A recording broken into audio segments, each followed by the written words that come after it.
नमस्कार, देवांग रमेश ब्लॉग या यूट्यूब चॅनलमध्ये मी आपले सर्वांचे स्वागत करतो। मित्रांनो, आजपर्यंत मी बरेचसे व्हिडिओ बनवले, परंतु छत्रपती शिवाजी महाराजांचा इतिहास आणि त्या इतिहासातील झालेल्या लढाया याच्याविषयी मी एकही व्हिडिओ बनवला नव्हता। शिवाजी महाराजांचा इतिहास हा खूप प्रेरणादायक इतिहास आहे। या इतिहासातून वर्तमान काळात आणि भविष्य काळात बरंचसं काही शिकण्यासारखं आहे आणि हा शिवाजी महाराजांचा इतिहास 10-15 मिनिटात एका व्हिडिओमध्ये मावणं शक्य नाही। खूप मोठा इतिहास आहे, रोमहर्षक चित्तथरारक इतिहास आहे। आज मी महाराजांच्या इतिहासातील एक महत्त्वाची लढाई, पावनखिंडीची लढाई, या लढाईमध्ये 300 लोक 5000 लोकांशी लढले होते आणि हे कसे लढले होते हे आपल्याला काही चित्रपटातून किंवा काही वक्त्यांकडून किंवा शिवव्याख्यात्यांकडून आपण ऐकलेलंच असाल, परंतु आज ही लढाई मी माझ्या पद्धतीने आपल्याला सांगण्याचा प्रयत्न करतोय, मांडण्याची हिम्मत करतोय। जर आपल्याला हा व्हिडिओ जर आवडला तर ह्या व्हिडिओवर नक्की आपण प्रतिक्रिया द्या, कारण आपल्या प्रतिक्रिया जर मिळाल्या तर मला पुढील व्हिडिओ बनवण्यासाठी मला एक प्रेरणा मिळेल। यासाठी कृपया आपण त्या व्हिडिओवर प्रतिक्रिया द्या। तर चला मित्रांनो, मी सुरुवात करतो। आपल्याला माहितीच असेल, पन्हाळगडाला सिद्धी जोहरने वेढा दिला होता आणि पन्हाळगडावरून शिवाजी महाराजांना विशाळगडावर जायचं होतं। पन्हाळगडाला सिद्धी जोहरनं इतका कडक बंदोबस्त ठेवला होता, इतके जागोजागी पहारेकरी ठेवले होते की एक छोटीशी मुंगी सुद्धा आतमध्ये जाऊ शकणार नाही, इतका जबरदस्त त्याने कडकोट बंदोबस्त ठेवला होता। आणि ह्या कडकोट बंदोबस्तातून शिवाजी महाराजांना पन्हाळगडावरून विशाळगडावर जायचं होतं। हे सोपं काम नव्हतं। यासाठी त्यांनी एक मोहीम आखली आणि ती काय मोहीम आपल्याला माहितीच असेल। शिवाकाशीतला एका पालखीतून सिद्धी जोहरकडे पाठवायचं आणि एका पालखीतून शिवाजी महाराज पन्हाळगडावर निसटणार, अशी ती मोहीम होती। आणि ही मोहीम अमावस्येच्या दिवशी घेतलेली होती, म्हणजे अमावस्येच्या दिवशी काळा कुट्टा अंधार आणि शिवाजी महाराजांच्या सर्व मोहिमा ह्या अमावस्येच्या रात्री पथ्य झालेल्या आहेत, यशस्वी झालेल्या आहेत। हा आपण इतिहास वाचला तर तुमच्या लक्षात येईल। तर अशा प्रकारे त्यांनी मोहीम आखली। रात्री 9-10च्या सुमारास महाराज आणि मावळे जेवल्यानंतर मोजके 600 मावळ्यांना आणि सरदारांना घेऊन महाराज विशाळगडावर निघाले। पन्हाळगड ते विशाळगड हे अंतर जवळजवळ 65 किलोमीटरचं अंतर आहे आणि हे अंतर पायी चालत जायचं। घोड्यांचा वापर करायचा नाही, कारण घोड्यांच्या टापांचा आवाज येतो आणि म्हणून घोडे न घेता पायी चालत हे एवढं अंतर पार करायचं। यावर दऱ्या खोऱ्यातून, काट्या कुट्यातून, दगड धोंड्यातून ज्या मावळ्यांना त्या मार्गाची माहिती होती असे मोजके 600 मावळे, जेदे, बांधल, बाजीप्रभूसारखे सेनानी या लोकांना घेऊन महाराज विशाळगडाच्या दिशेने निघाले। रात्रीचा प्रवास करून हे सर्व सकाळी 6 ते 7च्या दरम्यान पावनखिंडीपर्यंत पोहोचले। पावनखिंडीपर्यंत पोहोचल्याच्या नंतर ढेरांच्या मार्फत त्यांना अशी बातमी आली की सिद्धी जोहरचा एक दुसरा सरदार सिद्धी मसूद हा 5000चं सैन्य घेऊन त्या ठिकाणी येतो। आता ह्या अशा परिस्थितीमध्ये 5000च्या सैनिकांशी लढणं हे सोपं नव्हतं आणि महाराज विशाळगडावर पोचणं अशक्य होतं। आणि मग अशा वेळेला बाजीप्रभूसारख्या सेनानीने एक धाडसी निर्णय घेतला। ते महाराजांना म्हणाले, महाराज तुम्ही 300 मावळे घेऊन तुम्ही पुढे निघा, विशाळगडावर निघा।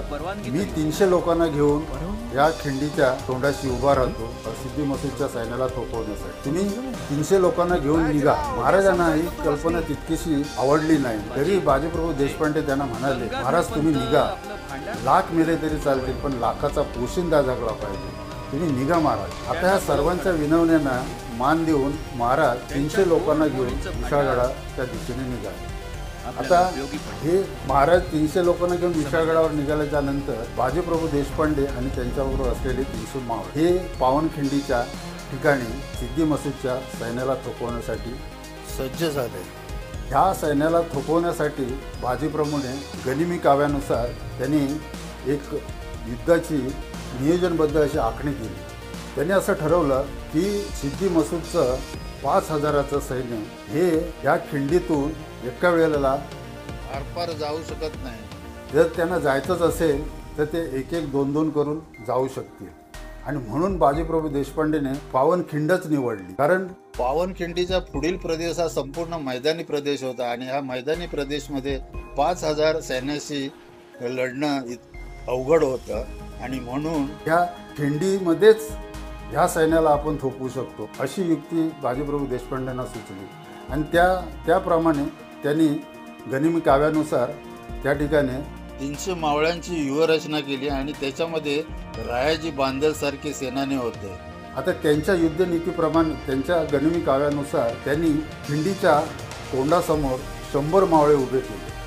100 मावळ्यांच्या पुढे स्वतः बाजीप्रभू देशपांडे हे 2 हातात 2 तलवारी घेतल्या, ज्याला दांडपट्टे असे म्हणतात. एका हातात 650 किलोची तलवार, दुसऱ्या हातात 650 किलोची तलवार, म्हणजे जवळजवळ एक सिलेंडर उचलून लढण्यासारखे होतं. आता हे सर्व मावळे आणि हे बाजीप्रभू देशपांडे रात्री कधी जेवले होते हे त्यांनाही माहिती नव्हतं. आता पावनखिंडीवरून विशाळगडावर पोचायला जवळजवळ 3 तास लागणार होते आणि हे 3 तास ह्या 5000 लोकांशी लढणं इतकं सोपं काम नव्हतं.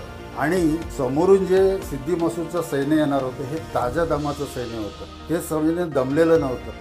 मात्र बाजीप्रभू आणि मावळे इतका प्रवास करून खूप दमलेले होते आणि ह्या अशा अवस्थेत ह्या 5000 लढणं म्हणजे अख्खा समुद्र अंगावर घेण्यासारखं होतं. तरी बाजीप्रभू देशपांडे त्या ठिकाणी युद्धाला सज्ज झाले. आता त्यांची युद्धाची आखणी कशी होती ती जरा आपण पाहूया. त्यांनी खिंडीच्या समोर 100 मावळे उभे केले आणि ह्या 100 मावळ्यांना सपोर्ट करण्यासाठी त्यांच्या पाठीमागे 30 ते 35 जणांची बॅकअप फळी उभी केली. याचं कारण काय तर समोर जे 100 मावळे उभे केले त्याच्यातल्या मावळा लढता लढता जर धारातीर्थी पडला तर त्या मावळ्याला बाजूला घेऊन मागच्या मावळ्याने पुढं यायचं आणि युद्ध चालू ठेवायचं. आणि त्याशिवाय खिंडीच्या वर दोन्ही टोकाला 5-5 जणांच्या तुकड्या उभ्या केल्या. जर कोणी ह्या 100 लोकांना आणि मागच्याही 30-35 लोकांना आरपार करून जर पुढं जाण्याचा त्यांनी प्रयत्न केला तर खिंडीच्या वरच्या बाजूला जे सैन्य उभं केलेलं आहे हे सैन्य त्यांना दगड धोंडे भाले मारून त्यांना रोखण्याचा त्यांना अडवण्याचा प्रयत्न करतील. आणि एवढं सगळं करूनही त्याच्यातूनही पुढं जाण्याचा कोणी प्रयत्न केला तर खिंडीच्या मागच्या साईडला जवळजवळ 50 ते 60 मावळे उभे केलेले आहेत. अशा प्रकारे हा चक्रव्यूह बाजीप्रभू देशपांडेने त्या ठिकाणी आखला आणि ह्या चक्रव्यूह भेदून जाणं त्या 5000 काय 10,000 सैन्याला पण शक्य झालं नसतं. अशा पद्धतीची ही संपूर्ण व्यूहरचना बाजीप्रभू देशपांडे यांनी केली आणि युद्धाला सुरुवात झाली. आता सकाळी 9 वाजता सुरू झालेलं युद्ध मला वाटतं 3 तास म्हणजे 12 वाजेपर्यंत महाराज विशाळगडावर पोचायला पाहिजे होते. परंतु विशाळगडावर महाराज पोचायच्या अगोदरच विशाळगडावर त्या ठिकाणी जसवंत दळवी व सूर्यराव ह्या सरदारांनी विशाळगडाला वेढा दिला होता आणि आता हा वेढा फोडून महाराजांना विशाळगडावर पोचायचं आहे. म्हणजे तिथे किती वेळ लागेल ते सांगू शकत नव्हतं. म्हणजे इथे पावनखिंडी 3 तासासाठी जी होणारी जी लढाई होती ती लढाई जवळजवळ 9 ते 10 तास पुढे लांबली. आणि ही साधी गोष्ट नाही, खूप अवघड गोष्ट आहे. सतत लढत राहायचं. ते ताज्या दमाचं सैन्य आहे, ते दमलेलं नाही. ते समजा 1000 दमले तर नंतर 1000 येतील, ते 1000 दमले तर आणखीन 1000 येतील. पण ह्या पुढे उभे असलेले 100 मागे जे उभे असलेले मावळे ह्यांना लढण्याशिवाय दुसरा काही पर्याय नव्हता. आणि म्हणून हे सर्व मावळे एखाद्या सरदारासारखे सिद्धी मसूदच्या सैन्यावर तुटून पडले होते. प्राणांची पर्वा न करता एका गनिमांना तापत होते. हे सर्व सिद्धी मसूद बघत होता. तो वैतागला आणि म्हणाला, अरे हे खिंडीत उठलेलं 300 लोकांचं वादळ थांबवायचं कसं, करायचं काय हे त्याला काय सुचत नव्हतं. मग अशा वेळेला त्याला सुचलं एक बंदूकधारी बोलवला. त्या काळात इंग्रज होते म्हणजे बंदूकधारी होते. त्यांनी एक बंदूकधारी बोलवला आणि त्याला टेकडीवर उभा केला आणि त्याला सांगितलं, हे 300 लोक जे लढतायत आणि त्यांचा मोर्चा बाजीप्रभू देशपांडे इसको खतम कर दे, इसको खतम तो युद्ध खतम. हा जो 2 तलवारी घेऊन जो लढतोय ह्याला मार, ह्याला मारला की बाकीचे सर्व पळून जातील अशी त्याची समजूत होती. तो बंदूकधारी टेकडीवर जाऊन त्याने नेम धरला आणि तो बघत होता की ह्याच्यामधला बाजीप्रभू देशपांडे कोण आहे. सगळेच एखाद्या लीडर सारखे लढतात, ह्याच्यामध्ये बाजीप्रभू कोण आहे याला काहीच समजत नव्हतं. त्यावेळेस सिद्धी मसूद त्याच्यावर वैतागला.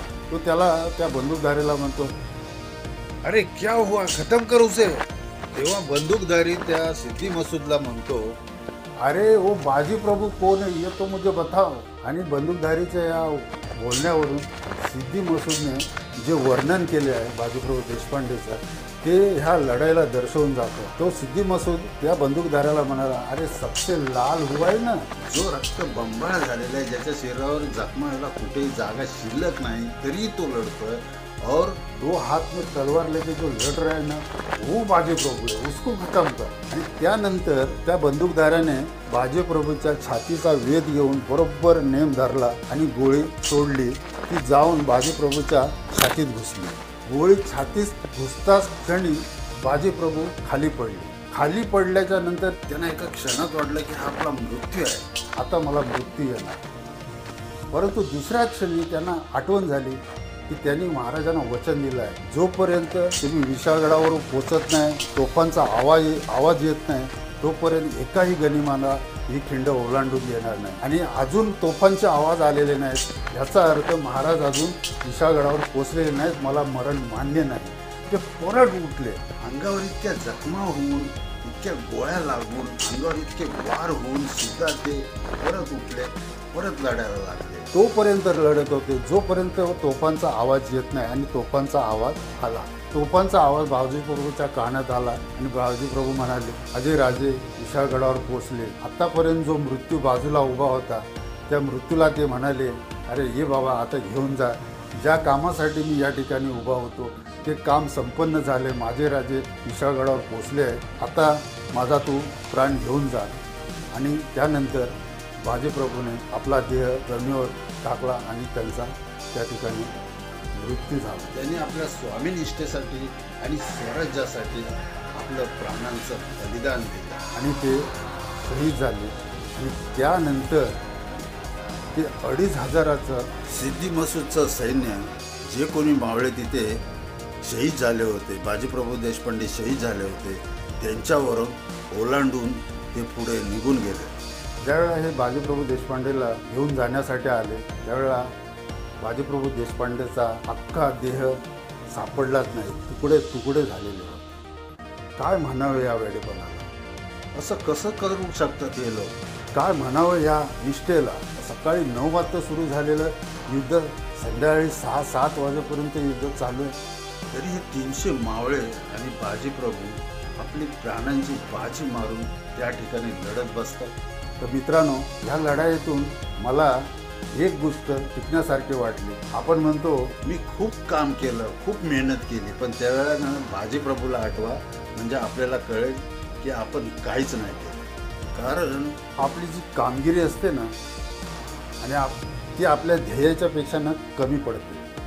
म्हणून आपलं जे ध्येय आहे ना, त्या ध्येयाच्या वरचढ आपली कामगिरी झाली पाहिजे. तरच आपल्याला यश खेचून आणता येतं. या लढाईतून आपल्याला आणखी एक गोष्ट शिकायला भेटली. जोपर्यंत आपल्या शरीरात रक्ताचा शेवटचा थेंब आहे तोपर्यंत लढत राहायला पाहिजे. आणि म्हणून असं म्हटलेलं आहे, लढण्याचा इतिहास आमचा, हारणे आमच्या रक्तात नाही, तोवर मैदानात उभा आम्ही, जिंकणे नियतीला शक्य नाही. तर मित्रांनो, त्यातून आणखी एक गोष्ट महत्त्वाची, हे 300 जे मावळे आणि बाजीप्रभू यांच्याकडं त्यांच्यासारखी शस्त्रे नव्हती, तरीही हे 300 लोक 5000 लोकांशी लढले. यावरून आपण एक गोष्ट शिकली पाहिजे की आपल्याकडं काय नाही आहे ह्याच्यावर आपण न लक्ष देता आपल्याकडे जे काय आहे ना त्याचा योग्य वापर करून जर आपण एखादं काम केलं ना, तर नक्की आपण यश खेचून आणू शकतो.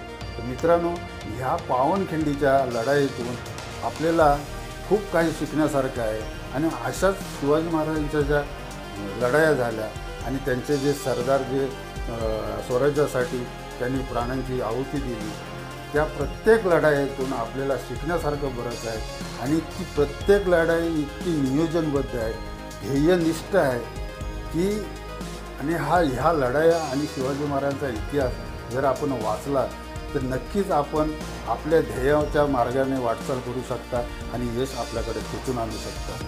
तर मित्रांनो, मी मांडलेली ही पावनखिंडीची लढाई आपल्याला कसं वाटले याविषयी आपण या व्हिडिओला लाईक करा, याच्यावर कमेंट करा. आणि जर खरोखर हा व्हिडिओ आवडला तर नक्की शेअर करा, माझ्या चॅनलला सबस्क्राईब करा. भेटूया अशाच पुढील व्हिडिओमध्ये. तोपर्यंत सर्वांना नमस्कार. जय शिवराय, जय